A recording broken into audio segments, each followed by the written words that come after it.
So I'm fortunate to know a lot of good men. I know, very fortunate, very lucky. And part of it, I think, is awful men cannot stand to be around me. So that's good.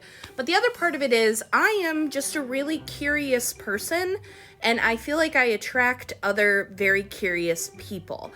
And I think that makes the whole difference. When you are genuinely curious about the people in the world around you, that changes your mindset from what's the Myers Briggs? From judging to perceiving, right? And my dad is a perfect example of this, and I think who I get it from.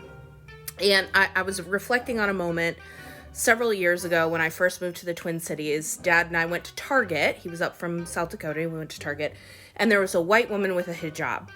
And I knew my dad had a lot of questions. He didn't ask her any of the questions, to his credit. We have addressed that. But as soon as we got in the car, he was like, "What was with that lady and her serape?" And I was like, "Well, Dad, that's a hijab." Sorry, my peanut butter cookies are done. So I was like, "Dad, that's not a serape. That's a hijab."